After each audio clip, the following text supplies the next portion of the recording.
je dépose moi un titre demain.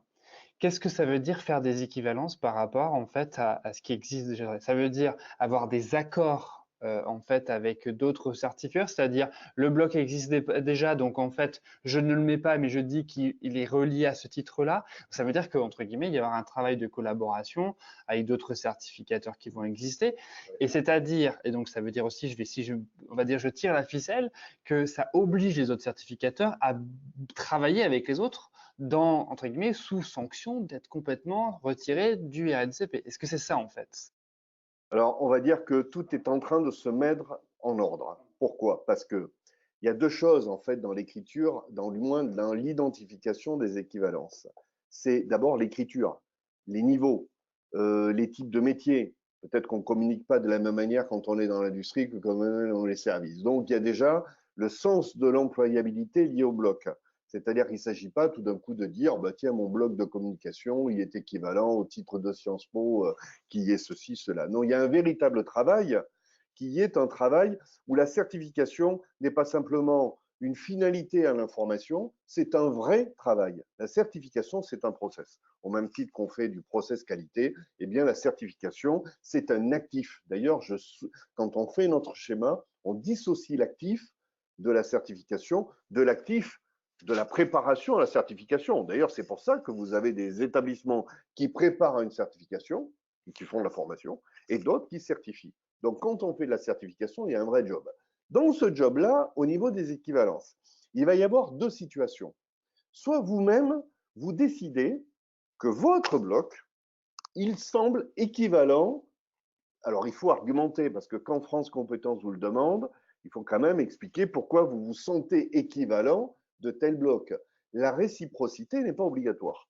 Et en gros, vous pouvez dire, celui qui a tel bloc à tel niveau, dans tel titre qui existe, il a le droit de venir chez moi. Et en gros, s'il a ce bloc-là, ben, j'accepte qu'il y ait une équivalence. Donc, vous voyez qu'on est dans, moi en tant que certificateur, je déclare que je suis équivalent d'un autre, mais ça ne me concerne que moi. Ça existait déjà dans les équivalences. Je pense notamment au diplôme c'est un peu de circonstance, de moniteur de sport, le brevet de moniteur de sport et le BP ou BEP, je ne sais plus. Il y a des équivalences, mais dans un sens, pas dans l'autre. Donc, on voit bien que ça existe, hein, c'est pas nouveau. C'est juste que là, en termes de bloc, c'est un petit peu plus sensible.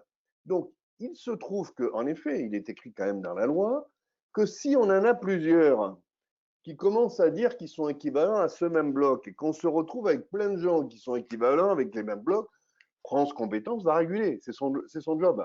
Et là, elle va dire, mais comment ça se fait que vous, en tant que titre, on dit que vous êtes équivalent, mais que vous n'acceptez pas cette équivalence? Donc, on va se retrouver dans trois cas. Soit moi, je décide de l'équivalence de tel et tel, avec tel autre titre.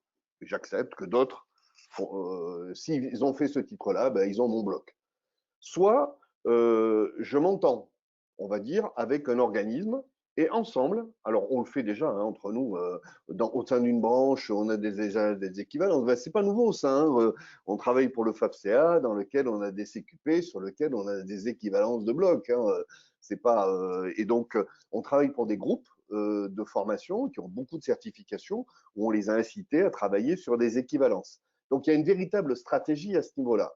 Et troisième cas, on a quelqu'un qui visiblement ne veut pas entendre et puis il se trouve qu'il y a beaucoup on va dire de certificateurs qui semblent flécher ce titre-là, peut-être sur des titres professionnels, peut-être sur certains.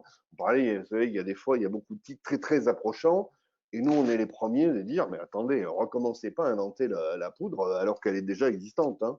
Et donc, à ce moment-là, régulation, de France Compétences. Et puis voilà, donc ces trois cas. Alors, je vois que à côté, René voudrait investir. Voilà, excusez-moi. Intervenir. Je voudrais juste terminer sur le fait que ce que l'on a demandé à France Compétences, et on n'en a pas encore, c'est le grain d'écriture attendu. C'est-à-dire que pour l'instant, dans le dossier, il vous est demandé de d'écrire ces équivalences entre nous, il y a déjà cette idée d'équivalence, elle existait déjà dans le précédent dossier, mais c'était pas un vrai critère, alors que là, c'est maintenant un vrai critère. Donc, on attend quand même encore un petit peu. On a eu les équipes de France Compétences qui devraient nous répondre sur le grain attendu. Et est-ce qu'on doit décrire tous les titres, bloc à bloc, vous voyez, ou est-ce qu'on est vraiment dans l'intention et non l'exhaustivité? Juste préciser que dans la certification qualité, hein, l'indicateur numéro Oui, 3 demande à ce que le prestataire met en œuvre des prestations conduisant à une certification professionnelle. Il a l'obligation, hein, d'informer sur les taux d'obtention des certifications, exactement. les possibilités de les valider en bloc de compétences, ainsi que de dire les équivalences, passerelles, suite de parcours et débouchés sur ce propre dépôt, mais aussi sur ce qui est proposé sur le marché. Donc ça évolue complètement sur les pratiques des organismes de formation et des CFA en particulier. On est tout à fait en phase là-dessus, enfin, et de ce qui vient d'être dit